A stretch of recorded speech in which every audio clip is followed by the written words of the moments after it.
¿Sabías que hay alimentos que pueden abrir puertas espirituales a la desgracia en tu vida? Aunque parezcan inofensivos, algunos productos han sido usados desde tiempos antiguos en rituales oscuros, contaminando el alma y alejando el favor de Dios. En 1 Corintios, dieto, ¿qué es? Deuteronomio 21, Pablo advierte: no podéis beber la copa del Señor y la copa de los demonios. No podéis participar de la mesa del Señor y de la mesa de los demonios. Esta escritura revela una verdad profunda. Lo que consumes, tanto física como espiritualmente, tiene consecuencias eternas. Hoy exploraremos qué alimentos, aunque comunes, cargan con maldiciones ocultas que afectan tu salud, tu entorno y tu conexión con Dios. Te mostraremos cómo identificarlos, por qué debes rechazarlos y qué dice la Biblia sobre ellos. ¿Estás listo para entender lo que Dios tiene reservado para ti cuando decides alimentarte en santidad? Desde el principio de los tiempos, lo que el ser humano decide poner en su boca ha sido más que una cuestión de gusto o supervivencia. La Biblia nos muestra que la primera gran caída de la humanidad comenzó precisamente con un acto de alimentación. Eva, al mirar aquel fruto, no solo desobedeció un mandato divino, sino que abrió una puerta espiritual que cambió el destino de toda la creación. Génesis 3:6 relata: y vio la mujer que el árbol era bueno para comer y que era agradable a los ojos y árbol codiciable para alcanzar la sabiduría, y tomó de su fruto y comió, y dio también a su marido, el cual comió así como ella. Este versículo marca un punto de inflexión espiritual que hasta hoy resuena en nuestra existencia. Comer en la palabra de Dios jamás es una acción neutra. Desde los sacrificios alimentarios del Antiguo Testamento hasta la Santa Cena instituida por Jesús, la comida siempre ha sido un canal espiritual de obediencia o de rebelión, de bendición o de maldición. En un mundo moderno donde los alimentos parecen meras opciones de consumo, olvidamos que la comida puede actuar como una puerta abierta. Y cuando esa puerta no ha sido santificada, cuando ha sido contaminada por prácticas ingredientes o intenciones impuras, puede traer consigo no solo efectos físicos, sino consecuencias espirituales de gran peso. Jesús mismo lo dijo con claridad cuando enseñó que no solo lo que entra por la boca contamina al hombre, sino aquello que procede del corazón. Sin embargo, no estaba invalidando la importancia del alimento, sino revelando que todo tiene un trasfondo más profundo y que el acto de alimentarnos es también un acto de discernimiento espiritual. La Biblia está llena de ejemplos donde lo que se comía y cómo se comía tenía implicaciones directas sobre la bendición o la desgracia de una persona o un pueblo. Recordemos a Esaú, quien por un plato de lenteja vendió su primogenitura, renunciando al plan que Dios tenía para él. Hebreos 12:16 lo recuerda así: no sea que haya algún fornicario o profano como Esaú, que por una sola comida vendió su primogenitura. Esaú no solo comió, renunció. No solo sació el cuerpo, entregó lo sagrado. ¿Y cuántas veces hoy no hacemos lo mismo, aceptando lo que el mundo nos pone en la mesa sin cuestionar su procedencia, su carga espiritual, su intención oculta? ¿Acaso no nos hemos vuelto tan complacientes que ya no distinguimos entre lo que nutre y lo que contamina, entre lo que edifica y lo que arruina el alma? Dios fue claro con su pueblo cuando les entregó las leyes alimentarias en el Antiguo Testamento. No se trataba solo de salud física, sino de separación espiritual. Levítico 11 está lleno de instrucciones que a simple vista parecen exageradas o antiguas, pero que tenían como objetivo enseñar al pueblo a discernir, a rechazar lo impuro, a mantenerse apartados de las prácticas de las naciones que los rodeaban. El alimento era una señal de identidad, una herramienta de consagración. Comer lo prohibido no era solo romper una norma, era romper una alianza, comprometer la santidad. Y aunque Cristo cumplió la ley y nos dio libertad, esta libertad no es para hacer lo que queramos, sino para vivir en una obediencia más profunda, guiada por el Espíritu y no por la carne. El enemigo, sabiendo el poder que tiene el alimento como canal de bendición o de ruina, ha infiltrado esta área de maneras sutiles pero devastadoras. No solo distorsiona el contenido de los alimentos con aditivos dañinos, sino que usa la comida como medio de pacto. Piénsalo, ¿cuántas veces en la Biblia vemos que los ídolos eran honrados con ofrendas de alimentos? ¿Y cuántas veces esas mismas ofrendas provocaban la ira de Dios? En 1 Corintios 10, 20 a 21, Pablo advierte con firmeza: antes digo que lo que los gentiles sacrifican, a los demonios los sacrifican, y no a Dios. Y no quiero que vosotros os hagáis partícipes con los demonios. No podéis beber la copa del Señor y la copa de los demonios. No podéis participar de la mesa del Señor y de la mesa de los demonios. Aquí el apóstol no habla de un símbolo poético, sino de una realidad espiritual profunda. Hay mesas donde no deberíamos sentarnos, alimentos que no deberíamos aceptar, porque no todo lo que parece comida es realmente alimento. Algunos platos cargan con la energía de pactos que no fueron hechos con Dios. El discernimiento en los tiempos actuales debe ir más allá de leer etiquetas. Debe ser guiado por oración, por revelación, por santidad. Muchos cristianos viven frustrados, atados, sin saber por qué sienten una resistencia espiritual constante. Y pocas veces consideran que parte de esa lucha viene desde lo que han permitido entrar a su cuerpo. En Deuteronomio 32, 17, Dios acusa a Israel diciendo: sacrificaron a los demonios y no a Dios, a dioses que no habían conocido, a nuevos dioses venidos de cerca, que no habían temido vuestros padres. Este sacrificio fue hecho con comida, y hoy, en un mundo saturado de productos consagrados a ídolos, de celebraciones disfrazadas de tradición, de industrias que priorizan el lucro sobre la pureza, el creyente debe abrir los ojos y volver al principio. Preguntarse, como en el Edén, ¿qué fruto estoy tomando? No se trata de legalismo ni de temor irracional, sino de una vida vivida con sabiduría espiritual. La comida no puede ser más importante que la comunión. No podemos permitir que el deseo por el gusto o la conveniencia supere el deseo por la voluntad de Dios. Así como Daniel y sus amigos decidieron no contaminarse con la comida del rey, nosotros también debemos tomar decisiones valientes en medio de una cultura que nos ofrece platos llenos de promesas, pero vacíos de propósito. Daniel 1:8 dice: y Daniel propuso en su corazón no contaminarse con la porción de la comida del rey, ni con el vino que él bebía. Esa decisión no fue superficial, fue una declaración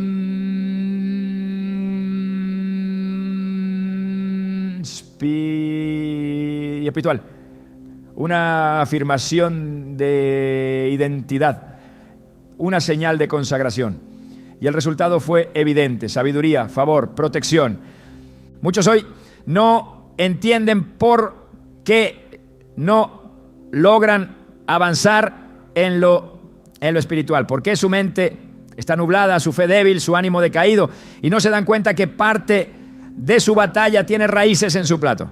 Comer lo que Dios no aprueba debilita el espíritu. No porque los alimentos tengan poder por sí solos, sino porque revelan con quién estamos haciendo comunión. ¿Comemos con Dios o comemos con el mundo? ¿Participamos de la mesa de la pureza o de la impureza? ¿Estamos dispuestos a renunciar a ciertos sabores para ganar mayor claridad espiritual? Jesús dijo en Mateo 4:4, no solo de pan vivirá el hombre, sino de toda palabra que sale de la boca de Dios. Esta frase no es una negación del alimento, sino una jerarquía. El pan es necesario, pero la palabra lo es más. El cuerpo necesita energía, pero el alma necesita dirección. Y si buscamos alimentarnos correctamente, debemos empezar por alinear nuestras decisiones físicas con nuestras convicciones espirituales. No todo lo que parece bueno es bueno. No todo lo que huele bien edifica. No todo lo que llena el estómago fortalece el alma. El discernimiento es la clave, y para que ese discernimiento sea claro, debemos cuidar lo que dejamos entrar por nuestra boca. Muchos alimentos hoy han sido alterados, manipulados, cargados de intenciones ocultas. No hablamos solo de ingredientes, sino de origen espiritual. Alimentos usados en rituales, comidas ligadas a celebraciones impías, productos consagrados en ceremonias paganas. Cuando el creyente, por ignorancia o por descuido, participa de estas cosas sin discernir, abre una puerta. Y toda puerta abierta al enemigo es una invitación a la desgracia. Pero cuando decidimos vivir en obediencia, cuando ponemos a Dios por encima del apetito, cuando oramos por discernimiento, incluso al hacer las compras, comenzamos a vivir bajo una cobertura diferente. El favor de Dios no es automático, es el fruto de una vida apartada. No es casualidad que en el Nuevo Testamento la última cena de Jesús con sus discípulos haya sido precisamente una comida. Él tomó pan y vino y dijo: esto es mi cuerpo, esta es mi sangre. En ese acto Jesús dejó claro que la comida también puede ser un símbolo de redención, de alianza, de victoria. Así como el alimento puede abrir puertas a la maldición, también puede ser un canal de bendición si es santificado. 1 Timoteo 4:4-5 lo afirma. Porque todo lo que Dios creó es bueno y nada es de desecharse si se toma con acción de gracias, porque por la palabra de Dios y por la oración es santificado. Pero observa bien, no dice que todo es bueno por sí solo, sino que es santificado por la palabra y la oración. Esa es la diferencia. El discernimiento está en orar, en buscar la dirección divina, en consagrar incluso lo que parece común. Por eso el llamado en esta primera parte no es al miedo, sino al despertar. Dios no quiere que vivas limitado, sino alineado. No quiere que dejes de comer, sino que comas con discernimiento. No busca privarte, sino protegerte. Pero para que eso sea posible necesitas abrir los ojos. No basta con tener fe si no tienes revelación. No basta con asistir a una iglesia si tu vida diaria está llena de puertas abiertas a través de lo que consumes. Tu cuerpo es templo del Espíritu Santo. Tu mesa debe ser un altar de obediencia. Tu comida, una extensión de tu fe. En la siguiente parte profundizaremos en cómo ciertos alimentos han sido consagrados a ídolos y cómo eso afecta directamente la atmósfera espiritual de tu vida. Pero por ahora deja que esta verdad eche raíces. Lo que comes puede ser una bendición o una trampa. Tú decides qué permites en tu mesa. Tú eliges si comes como Daniel o como Esaú. La diferencia entre una vida bendecida y una vida llena de desgracias puede comenzar con algo tan simple como un plato. Pero en el reino de Dios, nada es simple. Todo tiene un significado, todo tiene un propósito y todo tiene una consecuencia. En muchos pasajes de la Escritura encontramos una advertencia silenciosa pero constante. No todo lo que parece bueno ante los ojos del hombre proviene del corazón de Dios. Este principio también se aplica al alimento, especialmente cuando éste ha sido tocado por prácticas espirituales impuras. Desde los tiempos antiguos, las culturas paganas ofrecían sus comidas a dioses falsos, consagrando alimentos en rituales que involucraban invocaciones y sacrificios. Esta costumbre, aunque envuelta hoy en una modernidad que la disfraza, sigue vigente en muchas formas, a menudo sin que quienes consumen estos alimentos lo sepan. El acto de consagrar algo, de entregarlo espiritualmente a una entidad, convierte ese objeto o alimento en un canal. Y cuando ese canal no apunta hacia Dios, se transforma en una puerta hacia la influencia del enemigo. Pablo lo dejó claro cuando escribió a los Corintios. En su primera carta, capítulo 10, versículos 19 al 21, dijo: ¿qué digo, pues? ¿Que el ídolo es algo, o que sea algo lo que se sacrifica al ídolo? Antes, digo que lo que los gentiles sacrifican, a los demonios lo sacrifican, y no a Dios. Y no quiero que vosotros os hagáis partícipes con los demonios. No podéis beber la copa del Señor y la copa de los demonios. No podéis participar de la mesa del Señor y de la mesa de los demonios. Esta declaración no es simbólica ni poética.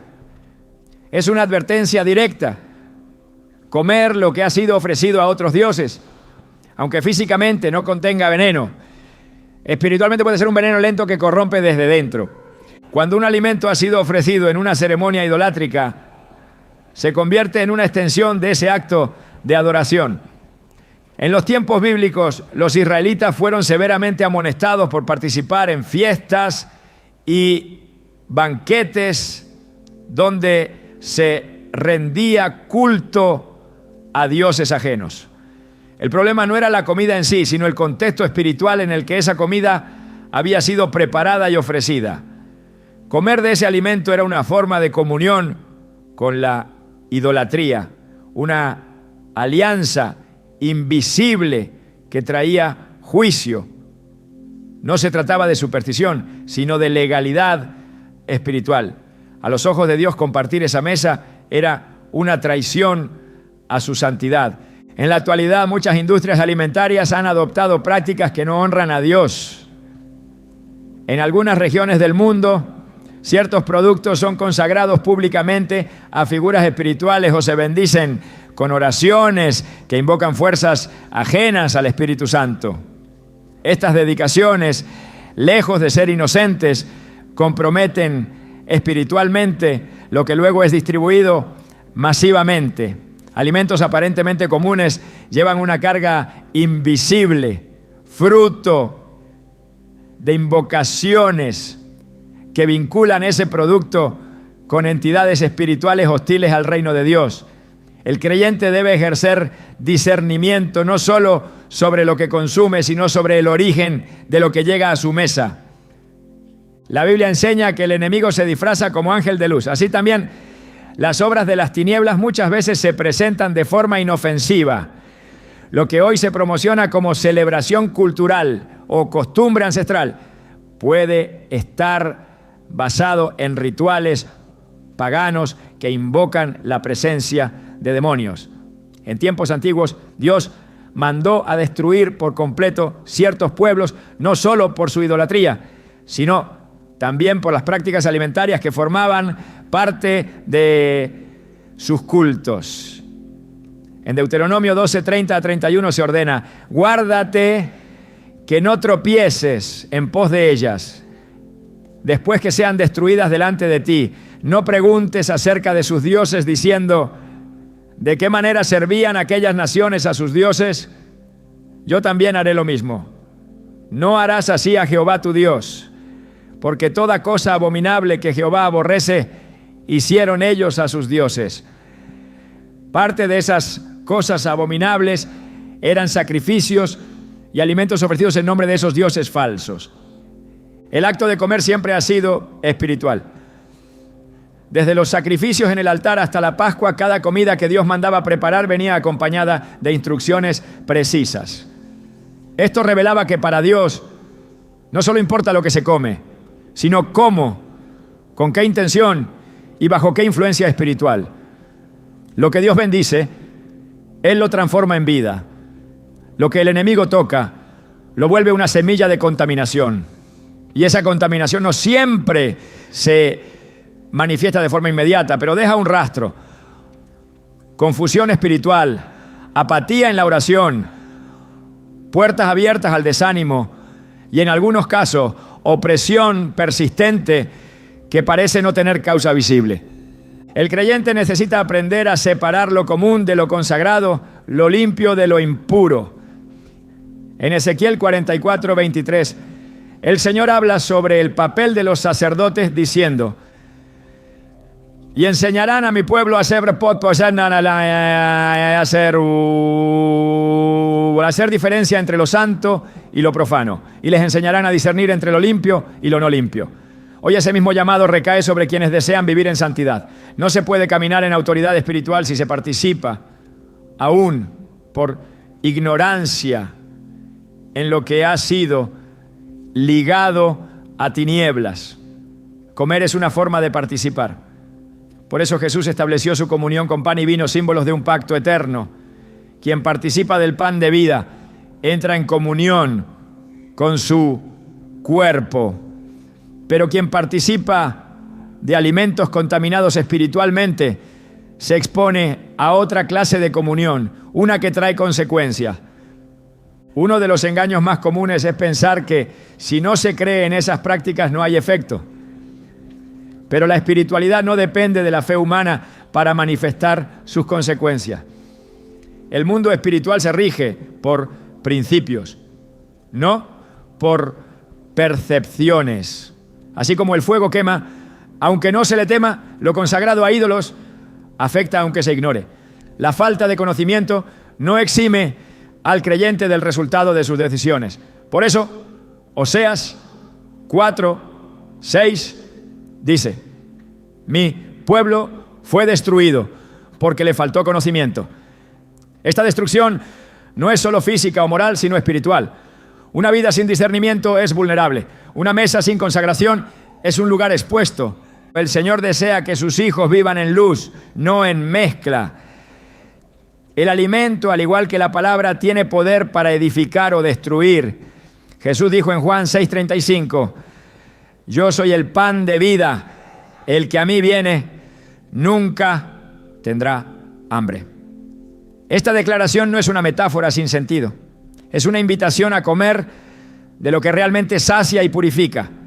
Cuando el creyente se alimenta espiritualmente de Cristo, su discernimiento se agudiza, su sensibilidad aumenta y su vida comienza a reflejar obediencia.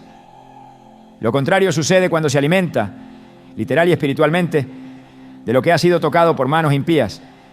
El alma se vuelve insensible, el corazón se divide y la fe se debilita. En el libro de Apocalipsis, capítulo 2, encontramos una acusación del Señor contra la iglesia de Pérgamo. Dice en el versículo 14, pero tengo unas pocas cosas contra ti, que tienes ahí a los que retienen la doctrina de Balaam, que enseñaba a Balac a poner tropiezo ante los hijos de Israel, a comer de cosas sacrificadas a los ídolos y a cometer fornicación. Este juicio fue severo no por la intención del corazón, sino por la práctica.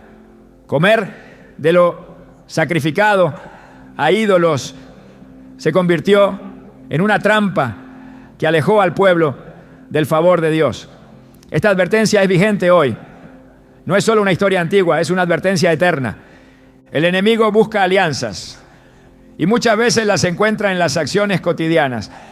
El acto de comer es una de esas acciones que cuando no se hace en obediencia se transforma en una puerta.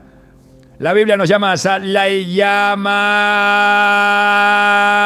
ser vigilantes. Jesús mismo dijo en Mateo 26:41, velad y orad para que no entréis en tentación. El espíritu a la verdad está dispuesto, pero la carne es débil. Esta vigilancia debe incluir todo lo que entra por nuestros sentidos, incluyendo el gusto. No se trata de vivir con paranoia, sino con propósito. Un creyente vigilante examina no solo lo que ve y escucha, sino lo que consume. Cuando el pueblo de Israel salía de Egipto, Dios les dio instrucciones específicas sobre lo que debían comer. Les pidió que tomaran un cordero sin mancha, que no rompieran sus huesos, que lo asaran entero. Cada detalle tenía un significado espiritual. Nada fue dejado al azar. En Éxodo 12 se ve cómo una comida obedecida con esa actitud abrió la puerta a la redención y a la liberación.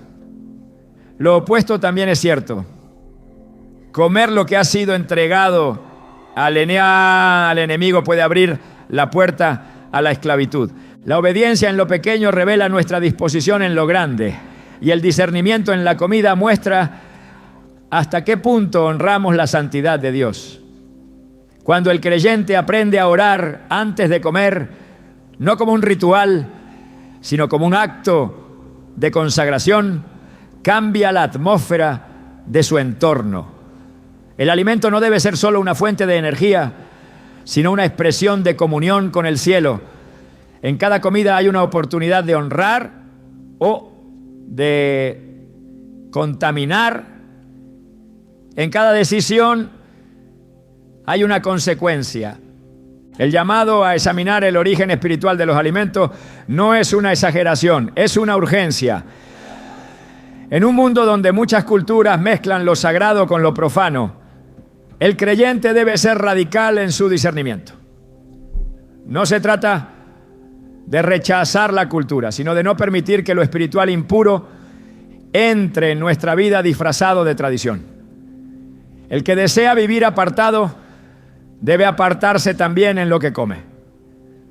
La Escritura no enseña superstición, enseña revelación. Y esta revelación es clara. No todo alimento viene de Dios.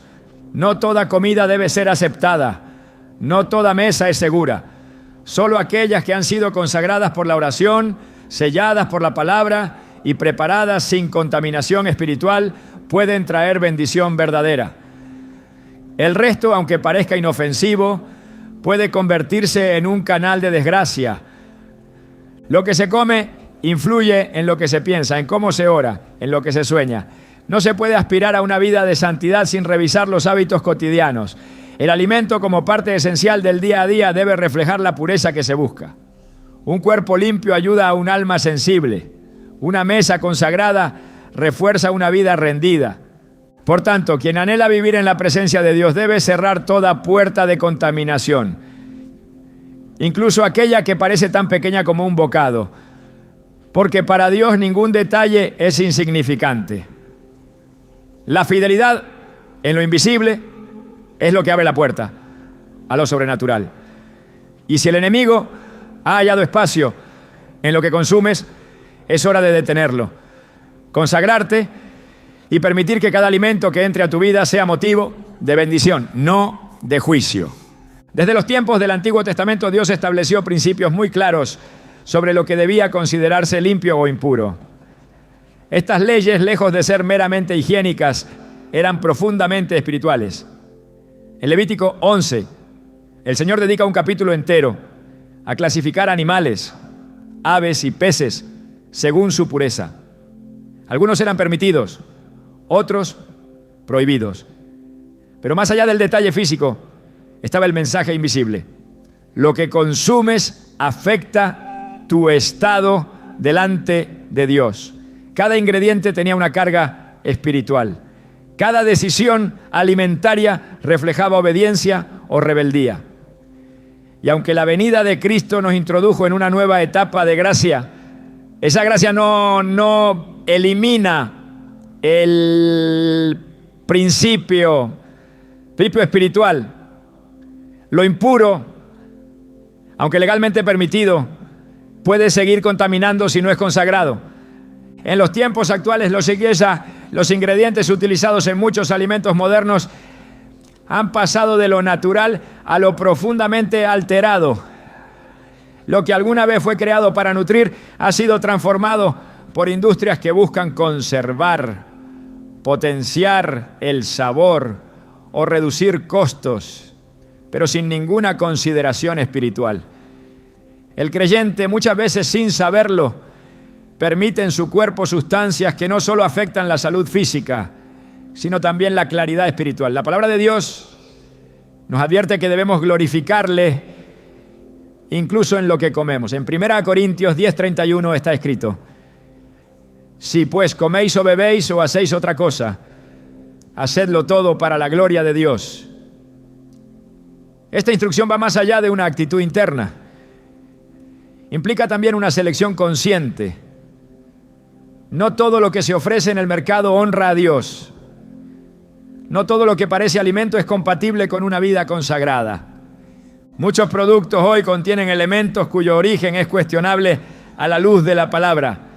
Derivados animales extraídos de formas crueles, aditivos químicos que alteran los estados de ánimo, colorantes sintetizados a partir de componentes impuros. Estos ingredientes no solo descomponen el cuerpo, también afectan la voluntad. Cuando el cuerpo es saturado por sustancias diseñadas para estimular, adormecer o alterar, el alma sufre las consecuencias. La mente se vuelve menos sensible a la voz de Dios. El discernimiento espiritual se entorpece. La oración se vuelve una carga.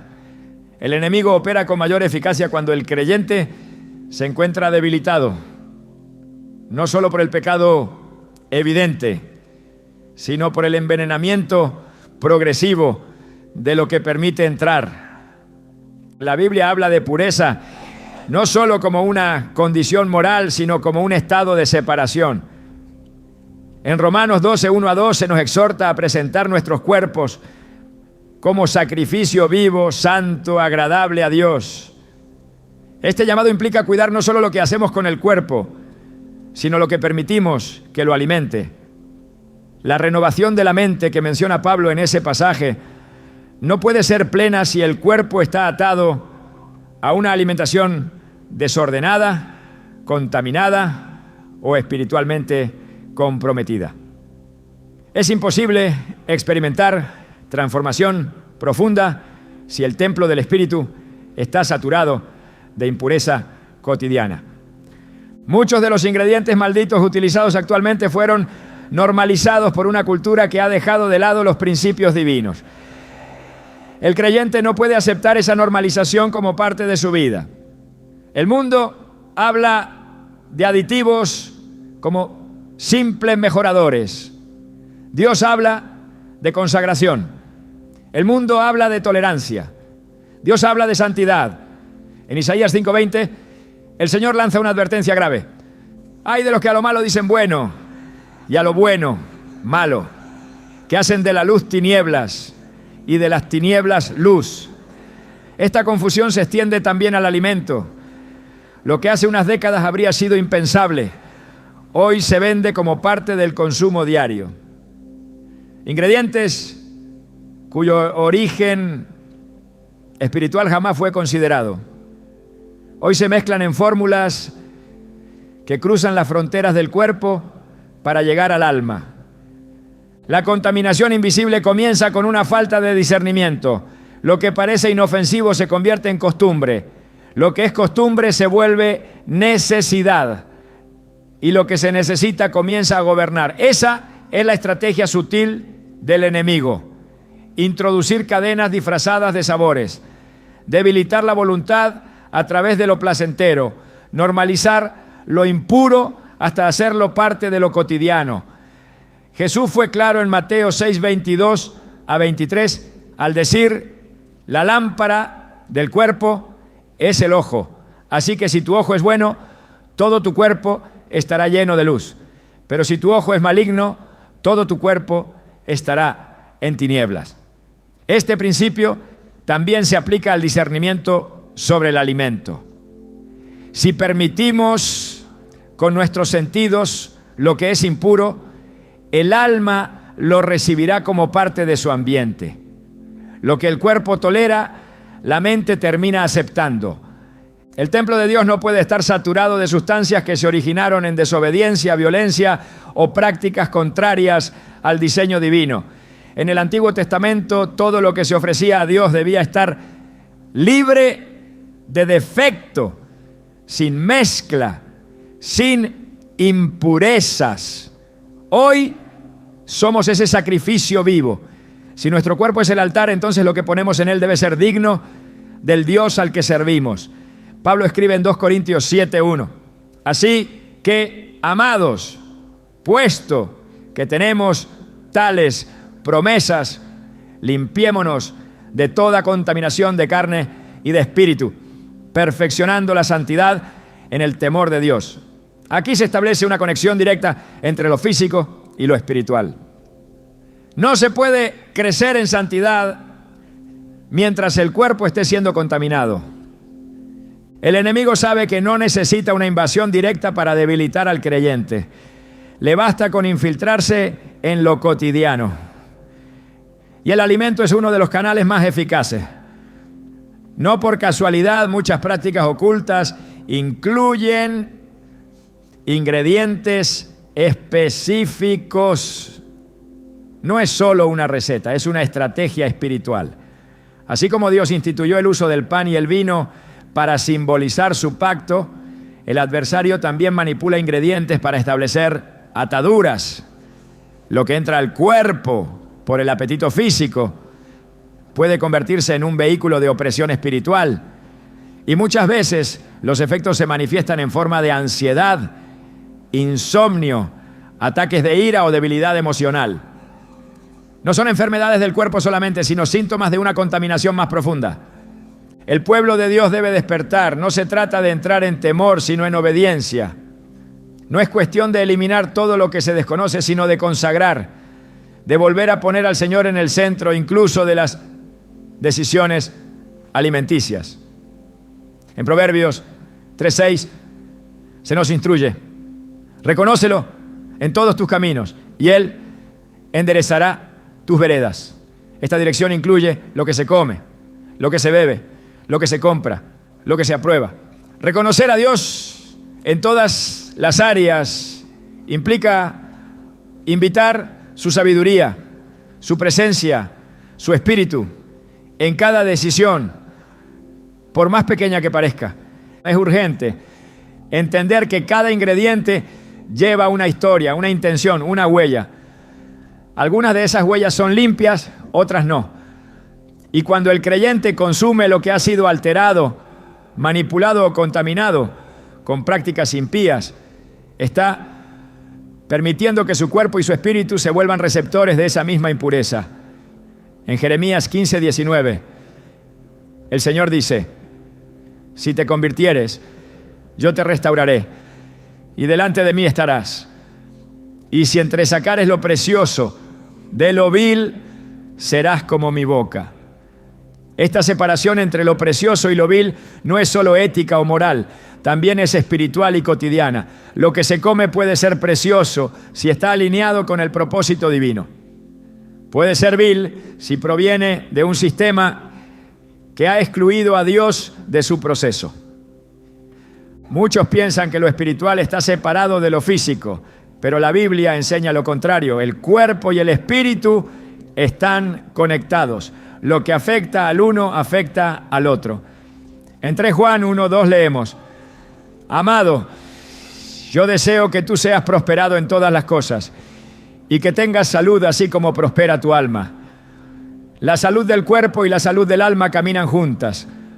Una alimentación contaminada no solo deteriora el cuerpo, también debilita la fe, la sensibilidad al espíritu, la claridad para discernir entre el bien y el mal.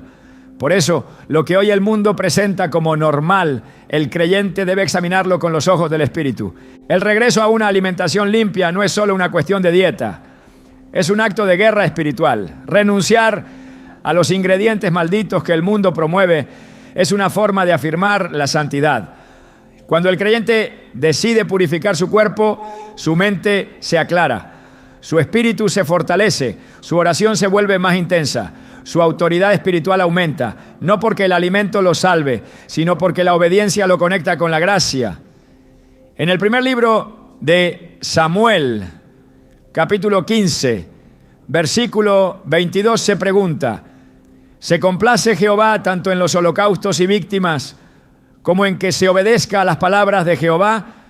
Ciertamente el obedecer es mejor que los sacrificios. Cada decisión que se toma en obediencia es una declaración de lealtad al reino. El enemigo no podrá sostener su influencia donde hay consagración. Los ingredientes impuros no tendrán poder cuando el creyente se levanta y cierra las puertas. No se trata de obsesión ni de legalismo. Se trata de santidad. Se trata de limpiar el altar para que el fuego de Dios pueda descender sin interferencia. Se trata de preparar un ambiente donde su presencia no sea obstaculizada por impurezas invisibles. La obediencia en lo físico prepara el camino para la manifestación de lo espiritual. El cuerpo del creyente es templo y el templo debe estar libre de mezcla. En tiempos de Nehemías, cuando el pueblo regresó a reconstruir los muros, uno de los primeros pasos fue limpiar el templo de todo lo que era impuro. Esa limpieza no fue solo simbólica, fue una restauración total. Hoy Dios llama a esa misma restauración, no solo en las emociones, no solo en las decisiones morales, sino en cada detalle, incluso en los ingredientes del alimento. Porque lo que alimenta al cuerpo debe ser digno de un altar santo. La santidad comienza en lo secreto, en lo cotidiano, en lo que otros no ven. Cuando el creyente elige la pureza en lo invisible, Dios lo honra en lo público. La bendición no es solo un resultado de grandes actos de fe, sino de pequeñas decisiones continuas. Y cada ingrediente impuro que es eliminado, cada aditivo que es rechazado, cada alimento que es consagrado, se convierte en una semilla de obediencia que da fruto en forma de paz, claridad y dirección espiritual. Porque todo lo que se hace para la gloria de Dios, incluso lo que se come, produce vida. Y donde hay vida, no puede haber maldición. La batalla más profunda del ser humano no siempre se libra en lo visible. A menudo se gesta en lo interno, en las decisiones que parecen pequeñas, en los hábitos que se normalizan, en los impulsos que se toleran día tras día. El alimento, que debiera ser una expresión de gratitud, de equilibrio y de obediencia, se ha convertido en muchas vidas en una trampa sutil, una cadena envuelta en placer, un instrumento de esclavitud disfrazado de necesidad. El cuerpo, diseñado por Dios como templo, se vuelve un campo de guerra donde la voluntad se debilita, no por falta de fe, sino por exceso de indulgencia. Y la indulgencia no es otra cosa que la rendición lenta de la autoridad que Dios ha delegado a sus hijos. La Escritura nos revela un principio espiritual innegociable. Quien no domina sus apetitos será dominado por ellos. En Proverbios 25-28 se nos enseña: como ciudad derribada y sin muro es el hombre cuyo espíritu no tiene rienda. La imagen es clara. Donde no hay control, hay ruina. Donde no hay límites, hay exposición. Y ese descontrol, en el contexto del alimento, se manifiesta como gula, como dependencia emocional, como un apego desordenado que debilita el carácter, apaga el discernimiento y apaga la voz del espíritu. No se trata de la cantidad, sino del dominio. Cuando el deseo de comer no puede ser sometido al espíritu, cuando el cuerpo exige lo que el alma no necesita, estamos ante una señal de alerta espiritual. El enemigo conoce este punto débil, lo ha usado desde el principio. En el desierto, cuando Jesús fue llevado por el Espíritu para ser tentado, la primera trampa fue precisamente el hambre. El diablo no comenzó con poder ni con gloria, sino con pan, Si eres hijo de Dios, di que estas piedras se conviertan en pan. Mateo 4:3. No porque el pan fuera pecado, sino porque el objetivo era provocar una reacción carnal, una satisfacción inmediata que pasara por encima del tiempo y la voluntad del Padre. Pero Jesús respondió con un principio eterno: no solo de pan vivirá el hombre, sino de toda palabra que sale de la boca de Dios. Mateo 4:4. Allí se estableció un modelo. La voluntad no debe ser guiada por el estómago. La autoridad espiritual no puede depender del deseo físico. El alimento no puede gobernar al espíritu. Cuando el acto de comer se vuelve automático, impulsivo o incontrolable, deja de ser un acto de comunión para convertirse en una herramienta de atadura. Y no se trata solo del exceso, sino del vínculo. La gula no es únicamente comer mucho, sino comer sin propósito, sin dirección, sin dominio. Es ceder el control a la carne, darle lugar a un hábito que desordena todo el sistema espiritual. Pablo escribe en Filipenses 3:19 una descripción dura pero necesaria. Su Dios es el vientre y su gloria es su vergüenza. Piensan solo en lo terrenal. Esta condición no es exclusiva del incrédulo. Es una advertencia para todos los que, aún creyendo, han desplazado la voz del Espíritu por el clamor de un apetito no gobernado. El alimento, cuando ocupa el lugar del consuelo, reemplaza la presencia de Dios. Cuando se convierte en refugio en lugar de sustento, está tomando un espacio que le pertenece al Espíritu Santo. Y lo que comienza como una excusa emocional se transforma en un patrón destructivo. La mente se acostumbra a buscar saciedad en lo inmediato. El alma, en lugar de correr a la oración, corre al refrigerador. La carne, en lugar de rendirse en ayuno, exige satisfacción. Así, lentamente, el altar del cuerpo se llena de altares menores, donde lo que debería ser herramienta se transforma en ídolo. La idolatría, en muchos casos, no lleva nombre de dioses ajenos, sino de necesidades mal enfocadas. Y el alimento puede ser uno de los ídolos más difíciles de identificar porque se esconde tras la legitimidad de lo necesario. En 1 Corintios 9:27, Pablo hace una declaración que expone su entendimiento del conflicto entre el cuerpo y el espíritu. Sino que golpeo mi cuerpo y lo pongo en servidumbre, no sea que, habiendo sido heraldo para otros, yo mismo venga a ser eliminado. No habla de castigo físico, sino de disciplina espiritual. El cuerpo, aunque creado por Dios, debe ser sometido. La voluntad debe entrenarse para que no ceda ante lo inmediato.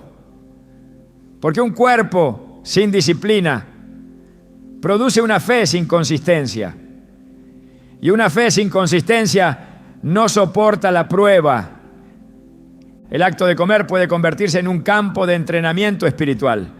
No para caer en legalismos, sino para formar carácter. Ayunar no es dejar de comer, es elegir el dominio sobre el deseo.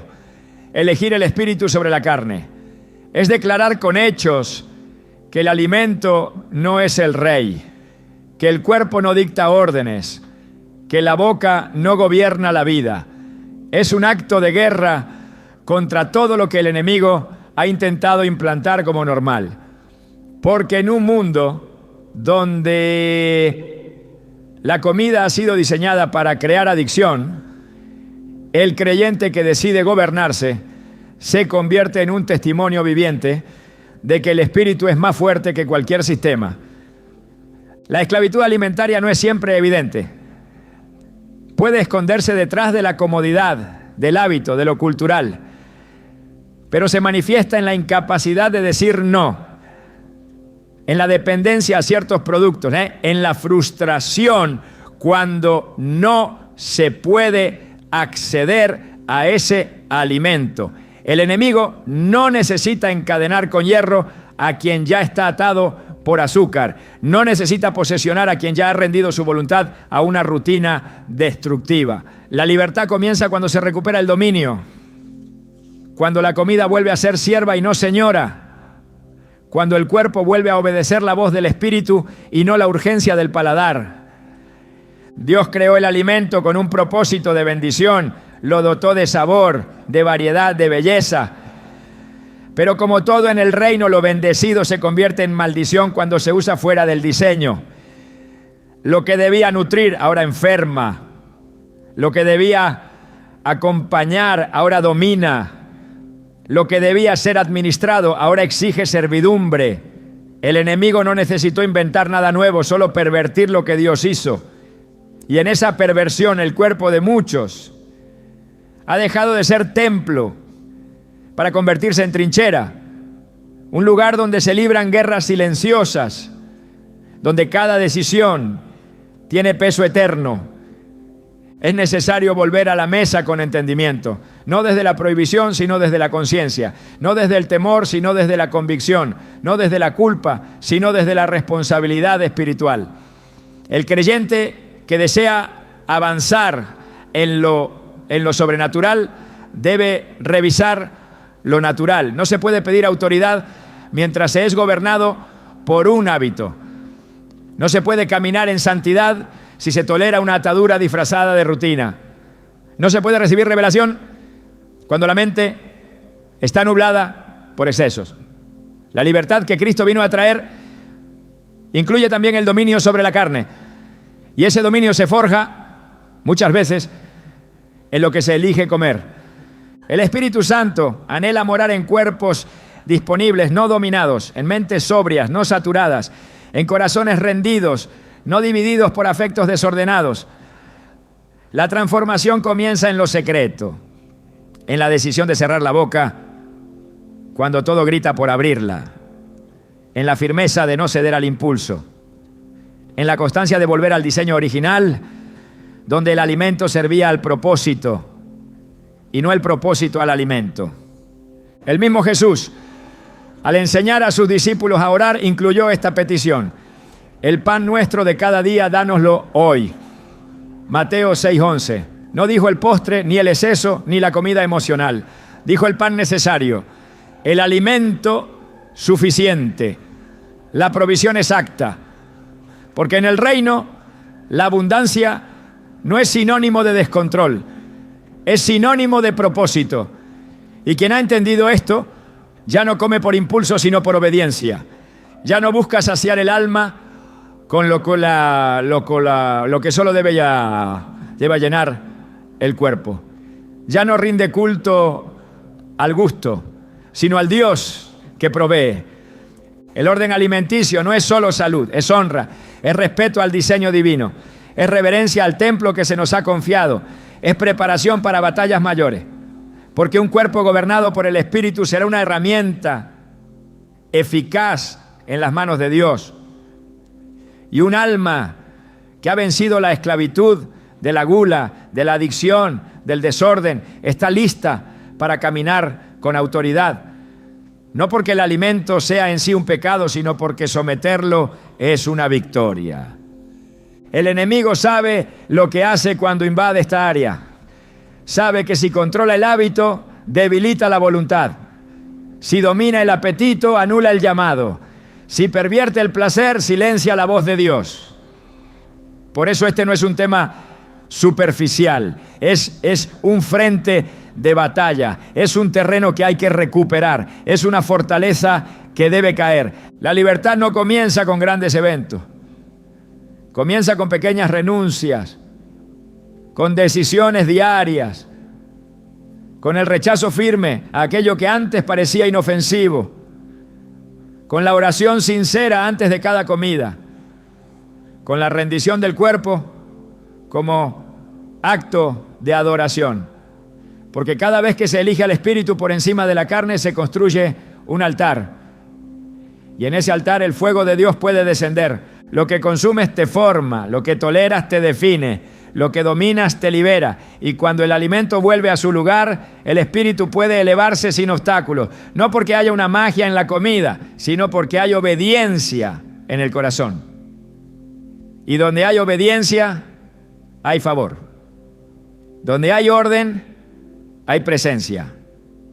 Donde hay dominio, hay victoria. Este es el tiempo de alinear cuerpo, alma y espíritu, de recuperar el control, de cerrar las puertas que el enemigo ha usado por generaciones, de declarar con cada decisión que el vientre ya no es un trono, que el impulso ya no gobierna, que la gula ha perdido su lugar. Porque el que ha nacido del espíritu no puede vivir atado a la carne, y el que ha sido redimido por la sangre no puede seguir comiendo como esclavo. La santidad también se manifiesta en la mesa. El llamado también se alimenta con disciplina. La unción también se preserva con obediencia. Y la presencia de Dios se mueve con libertad en cuerpos que han sido puestos bajo su dominio. Este es el camino. Esta es la guerra. Y esta es la victoria que espera a quienes se niegan a ser dominados por lo que fue diseñado para servir. No toda comida es igual, no toda mesa es segura y no todo alimento es digno de ser recibido. Esta verdad ha sido sostenida por Dios desde la antigüedad, cuando estableció una diferencia clara entre lo que es santo y lo que es profano. El acto de sentarse a comer, más que un gesto cultural, es una acción espiritual que revela con quién se camina, a qué se le da honra y bajo qué atmósfera se vive.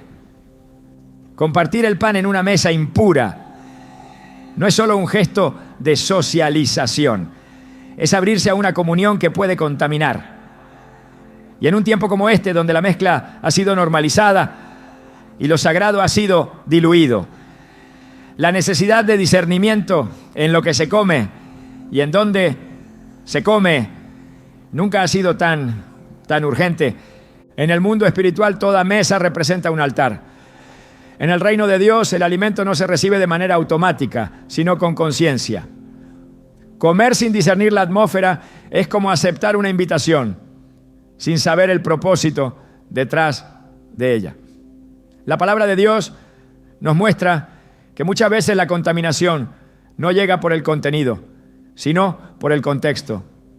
En Números 25, el pueblo de Israel cayó en desgracia al sentarse en las mesas de los moabitas. No fue simplemente el alimento lo que trajo juicio, sino la participación con prácticas idolátricas a través de la comida. La comida era la puerta, la idolatría el espíritu, y la consecuencia fue una plaga que detuvo el avance del pueblo. La Biblia advierte que no se puede comer en cualquier mesa sin considerar el espíritu que reina en ese lugar. Pablo escribió a los Corintios con una claridad que resuena con fuerza en este tiempo. No podéis participar de la mesa del Señor y de la mesa de los demonios. Primera carta a los Corintios 10:21. No se refiere a imágenes visibles o a ceremonias abiertas. Habla de atmósferas, de alianzas invisibles, de entornos donde lo que se sirve lleva consigo más que ingredientes. Comer en mesas contaminadas espiritualmente es participar de pactos que no fueron sellados por el Espíritu Santo, sino por espíritus extraños que buscan espacio en la vida del creyente a través de actos aparentemente inocentes. Jesús mismo, al aceptar o rechazar ciertas comidas, demostraba que cada mesa tiene una carga espiritual. No acudía a todas las invitaciones ni participaba en todas las comidas. Sabía que el alimento no solo nutre el cuerpo, sino que puede abrir puertas en el alma. Comer es una forma de acuerdo, es una señal de aprobación, de unidad, de apertura. Y cuando esa unidad se forma en un entorno donde no reina la presencia de Dios, la consecuencia no es neutral. Lo que parece un simple compartir puede ser en realidad una transferencia espiritual. No basta con orar por los alimentos si el entorno en el que se consumen ha sido entregado a otro espíritu. No todo lugar debe ser aceptado, no toda invitación debe ser respondida, no toda comida debe ser probada. El discernimiento no solo está en el contenido, sino en la atmósfera. El enemigo es experto en disfrazar lo impuro de hospitalidad, en envolver la trampa en cordialidad. Pero lo que está contaminado espiritualmente, aunque se presente con amabilidad, sigue siendo impuro. El creyente no está llamado a vivir desde la apariencia, sino desde la verdad. Y esa verdad se activa en el momento en que se elige honrar a Dios antes que agradar al hombre. En Éxodo 34:15, Dios advierte a su pueblo: no hagas alianza con los moradores de aquella tierra, porque cuando se prostituyan en pos de sus dioses y ofrezcan sacrificios a sus dioses, te inviten y comas de sus sacrificios. Aquí, la alianza comienza con la mesa. La comida es el puente. Lo que se ofrece como simple invitación se convierte en una trampa espiritual que ata al alma y desvía el propósito. El altar del enemigo rara vez se presenta como tal. Usa lo familiar, lo cotidiano, lo aparentemente inofensivo. Pero detrás de cada comida impura hay un espíritu que busca espacio. Y si no hay discernimiento, ese espacio será otorgado. La vida de santidad requiere separación. No aislamiento, sino discernimiento. El Señor nunca llamó a su pueblo a esconderse, pero sí a no mezclarse. Y en la mesa se prueba esa separación. Es allí donde se ve si el corazón sigue al Espíritu o cede a la presión. Comer en un lugar espiritualmente cargado, con impureza, no es solo un error, es una exposición peligrosa. Lo que entra por la boca puede llevar un veneno invisible, una maldición disfrazada de comunión. Y mientras no se entienda que la comida es también una forma de pacto, muchos seguirán abriendo puertas sin saberlo. El llamado de Dios en este tiempo es claro. No toda comida es limpia si la atmósfera está contaminada. No todo encuentro es seguro si el propósito es ajeno al espíritu. Comer no es solo llenar el estómago, es participar de una realidad espiritual. Y en ese participar el creyente debe tener la certeza de estar unido al altar correcto. Porque el altar determina la ofrenda y la mesa determina la comunión.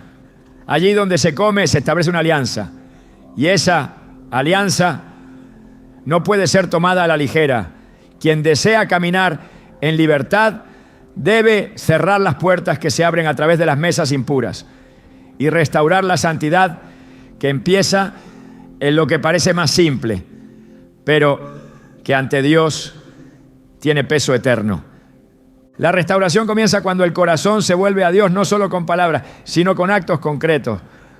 Una de las áreas más ignoradas, pero más poderosas para ejercer esa rendición, es precisamente la manera en que nos alimentamos.